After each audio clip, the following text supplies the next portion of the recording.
already this tournament. And in fact, the majority of her WAFCON goals over the course of her career have been from the penalty mark. So she was the likely first taker, considering that she's still on the park here. Of the 4 successful takers against Senegal, only 1 is on the field. That's Mbane.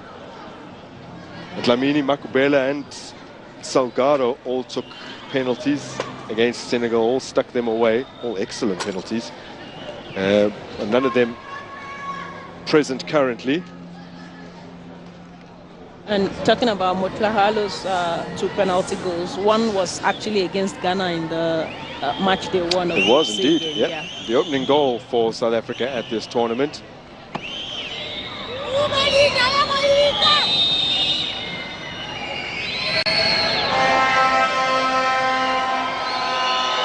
In shootouts, though,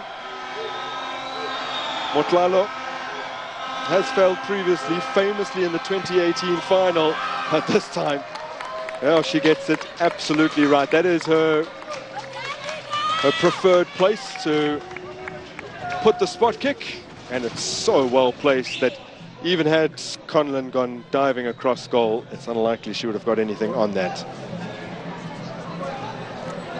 That was brilliantly dispatched.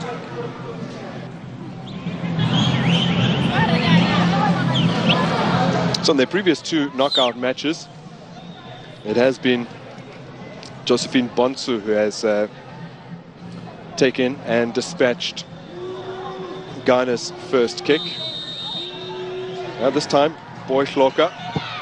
Oh, and she's denied. Andile Dlamini for the 3rd time in this tournament, twice against Senegal, and now the opening kick in the bronze medal match against Ghana has saved.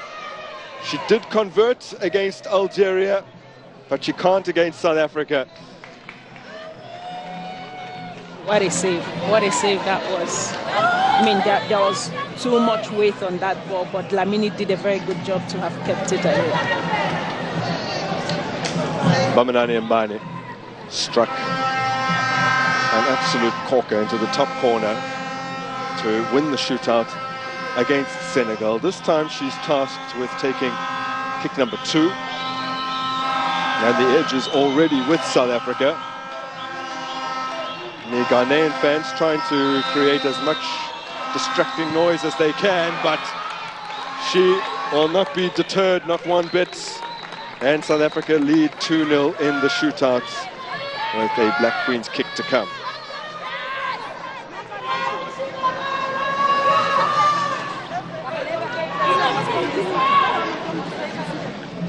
That was well put. Both players have gone the same side for South Africa. Yeah, and I mean, the goalkeeper, Kolan, didn't, stand a chance. There's no way she could have guessed right where the ball was going. The same direction with Linda Motlhalo.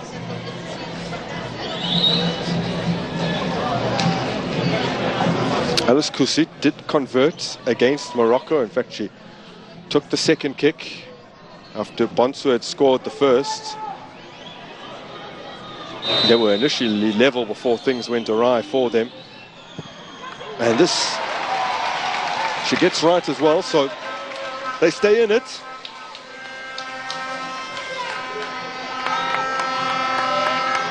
It would have been a shame for her to miss after such a fabulous outing tonight. Exactly. She's been one of Ghana's best players tonight, and what a way to end it for herself tonight. That was well taken.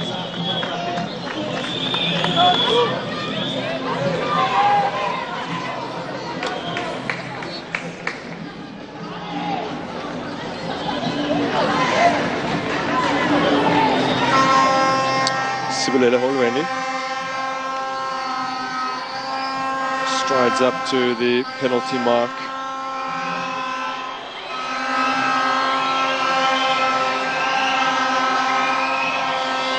Born in Kwazakele in Kabeka. She's a bit of a set-piece specialist. She's good from this kind of range. Will her nerve hold? Slowly sidles up and her penalty is saved. Well, overcome with relief is Chantal Boyloka. Things are level again. And often, when players over-elaborate on the run-up, this is the result. It is, actually. It is. I mean, Kolano can actually, you know, against Algeria in the quarterfinal, she made a couple of saves and she tended to continue from there. And but then again, that was a very poor penalty from Huweni.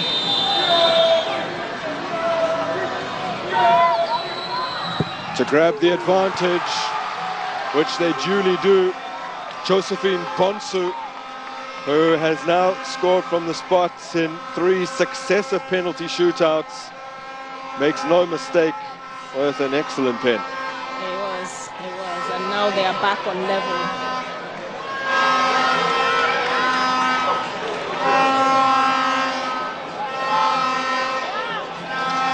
So it's 2-2 after 3 kicks apiece.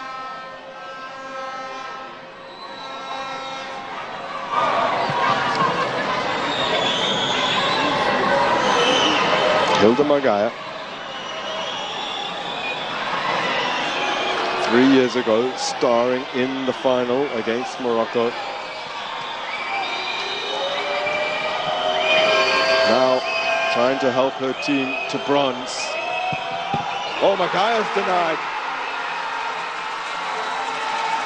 Well, what was she trying to do there? A simply bizarre choice in terms of taking the kick. Yeah, she's got it all wrong. I think she tried to disguise what foot she was going to take it with. Yes, I mean, it looks like it was indecision on her part, or perhaps she thought the goalkeeper would, move and for her to slot it in the middle, but then it's a very poor penalty from her. This looks eerily similar to Ghana against Morocco, just in terms of the opening 2 spot kicks going in and then it all falling apart.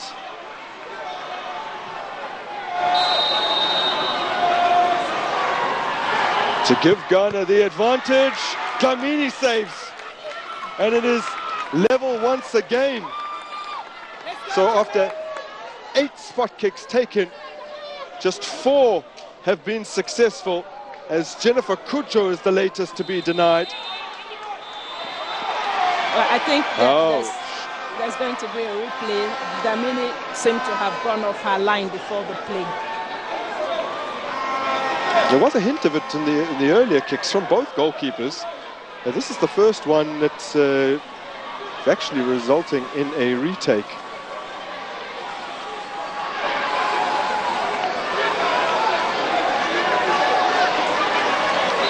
Will Jennifer Kujo make sure this time around? She does. The advantage lies with Ghana.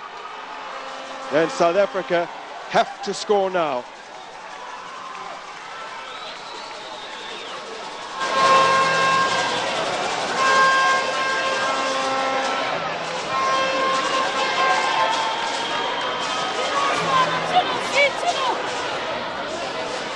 It is Jermaine Seposenwe.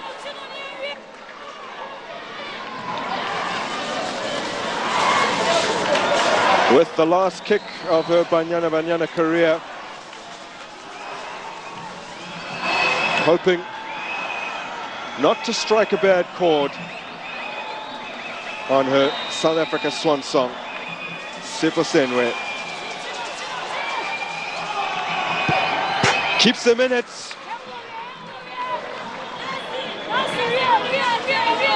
And the pressure returns to Andile Dlamini. That was well done. Well done with no stress. Good finish, good goal by Seposenwe. Her last kick for Banyana. It is clear there that Dlamini had left her line, so a good decision.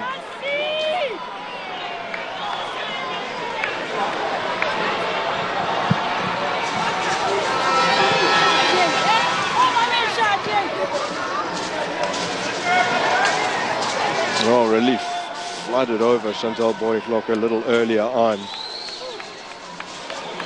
And now she watches in anticipation as the player brought on, who didn't kick the ball during regulation time, brought on for this moment, slots it away.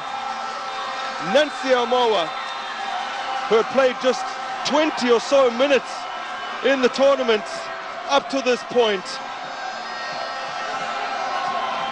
has scored the winning penalty, the teenager, and Ghana claim bronze.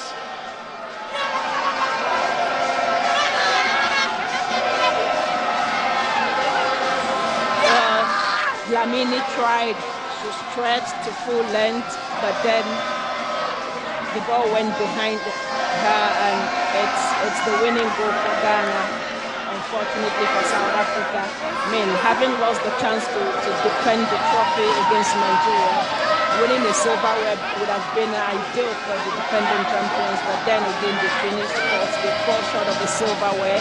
Congratulations to Ghana. They gave everything. They fought for this, and it went their way. Well, Ghana, who missed out on the previous tournament here in Morocco, were dumped out in the group stages back in 2018.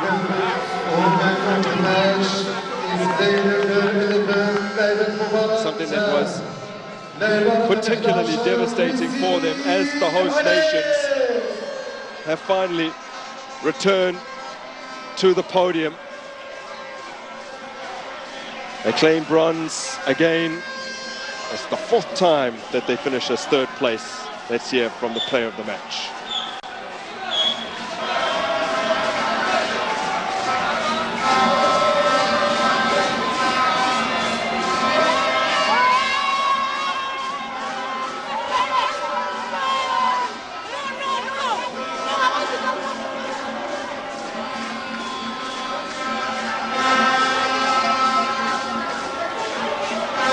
The game has been amazing. It was really tough for us. History just repeats itself. I remember 2016, we beat South Africa to have this bronze, and today we were able to make history repeat itself. I'm really excited, and congratulations to the entire team. Thank you.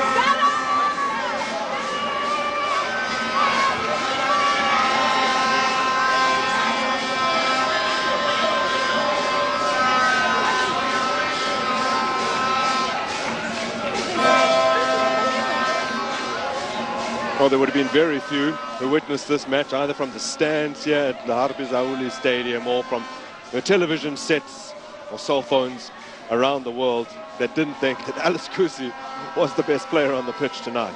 Of course, definitely a lot of people would disagree because we have different views. People have different opinion of every player, and that's it. It's a given.